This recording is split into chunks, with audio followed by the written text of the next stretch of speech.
Hello बच्चों, 9th class, subject है आपका साइंस और वर्कशीट नंबर है 34। ये मैंने आपको 21 तारीख को करने को दी थी। आप बच्चों ने करी है, लेकिन कुछ बच्चों के कंसेप्ट्स क्लियर नहीं हुए, इसलिए अब मैं इसको आप एक वीडियो के थ्रू समझा रही हूँ। जरा ध्यान से सुनिए। देखो, यहाँ पर ये ज्ञान और जिज्ञासा है। ज्ञान जिज्ञासा दीदी से प्रश्न करता है कि गति के समीकरण क्या हैं और इन्हें ग्राफीय विधि से कैसे प्राप्त किया जाता है। तो जिज्ञासा बताती है कि ज्ञान, जब कोई वस्तु सीधी रेखा में एक समान त्वरण से चलती है, जब कोई वस्तु एक सरल रेखा में मतलब जिगजैग नहीं, और एक समान त्वरण का मतलब है जब वेग में परिवर्तन समान दर से हो। मतलब वेग में परिवर्तन तो हो, लेकिन वो समान दर से हो कि 1 सेकंड में 10 है तो अगले सेकंड में भी 10 हो, उससे अगले सेकंड में भी 10 हो।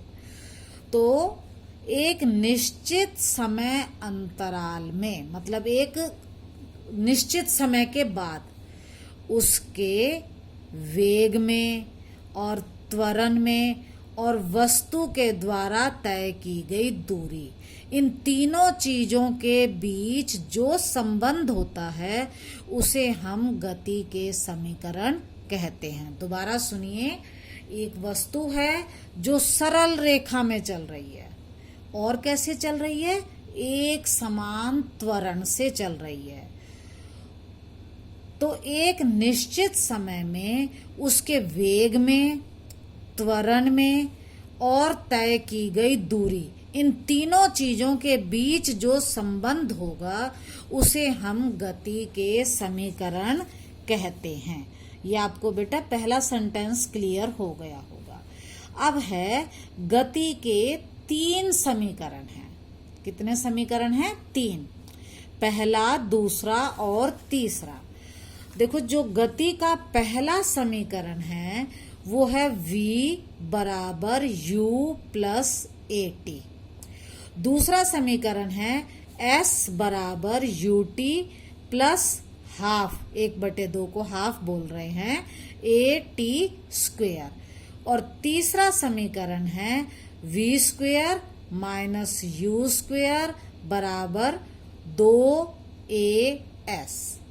अब इन समीकरणों में u है प्रारंभिक वेग, v है अंतिम वेग, a है त्वरण और t है टाइम, समय, और s है दूरी, जो मैंने यहाँ नीचे लिखे हैं।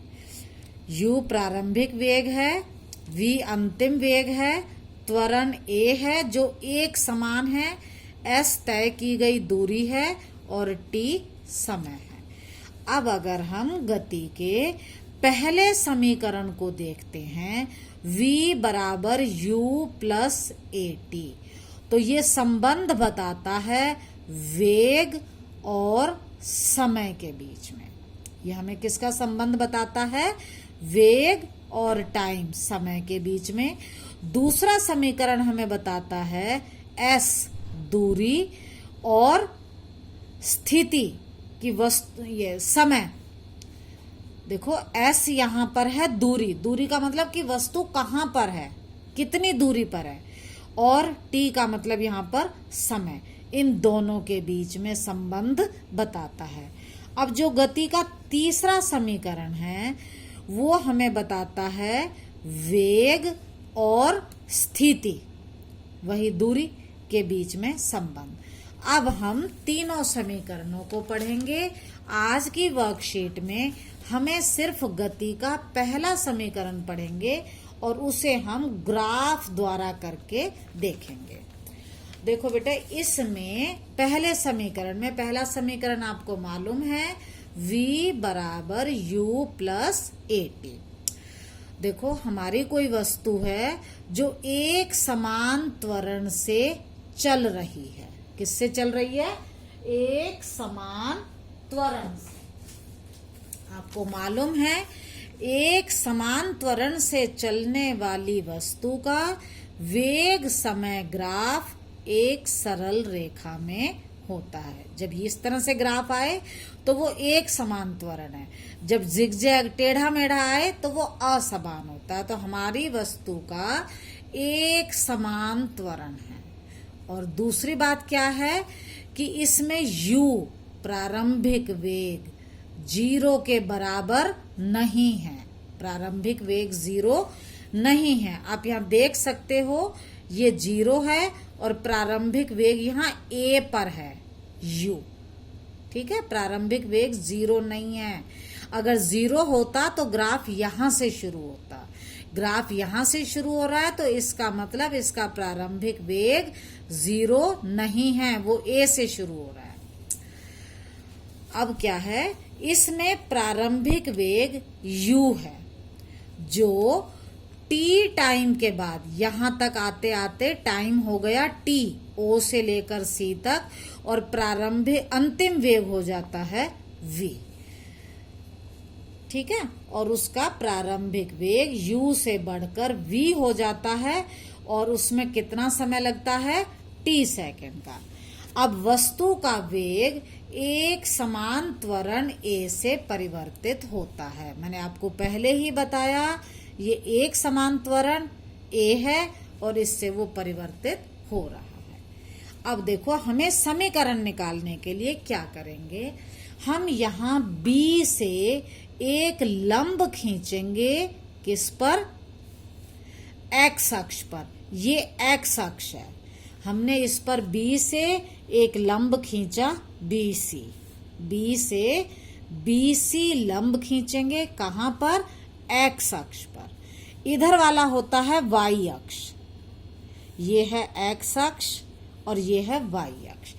B से एक और लंब खींचेंगे BE, किस पर, y अक्ष पर। ये y अक्ष है, ये x अक्ष।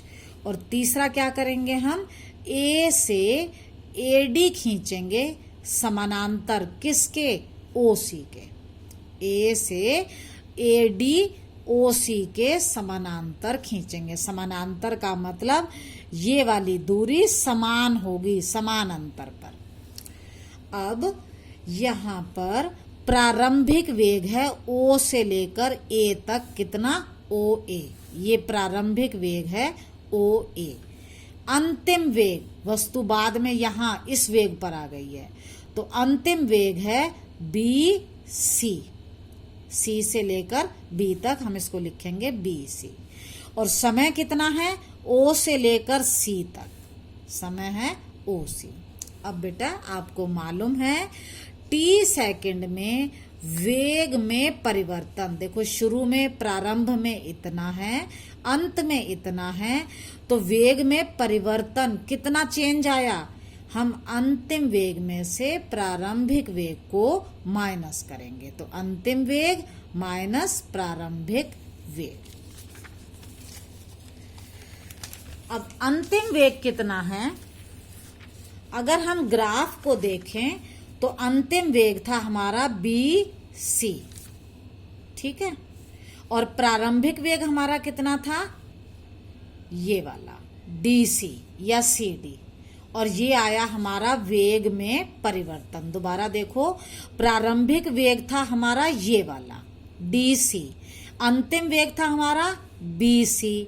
वेग में परिवर्तन कितना आया, हम अंतिम में से, ये अंतिम का मतलब ये वाला, इसमें से हम प्रारंभिक वाले को काट देंगे तो कितना बचा, BD। ठीक है, ये आ जाएगा BD बराबर BC माइनस CD। इसको आप दोबारा देखो, हमारा अंतिम वेग है BC, इसमें से हमने ये वाला प्रारंभिक वेग हटा दिया DC, तो कितना बचा, BD।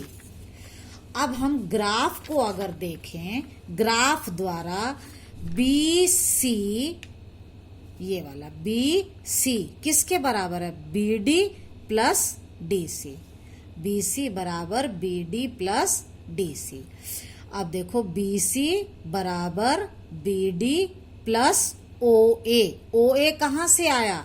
देखो बेटा ग्राफ में DC बराबर OA, दोनों बराबर हैं ये, DC बराबर OA, तो हम DC की जगह क्या लगा देते हैं? OA। यहां तक ठीक है। अब आगे देखो, अब ये BC क्या है? ये जो BC है ये अंतिम वेग है।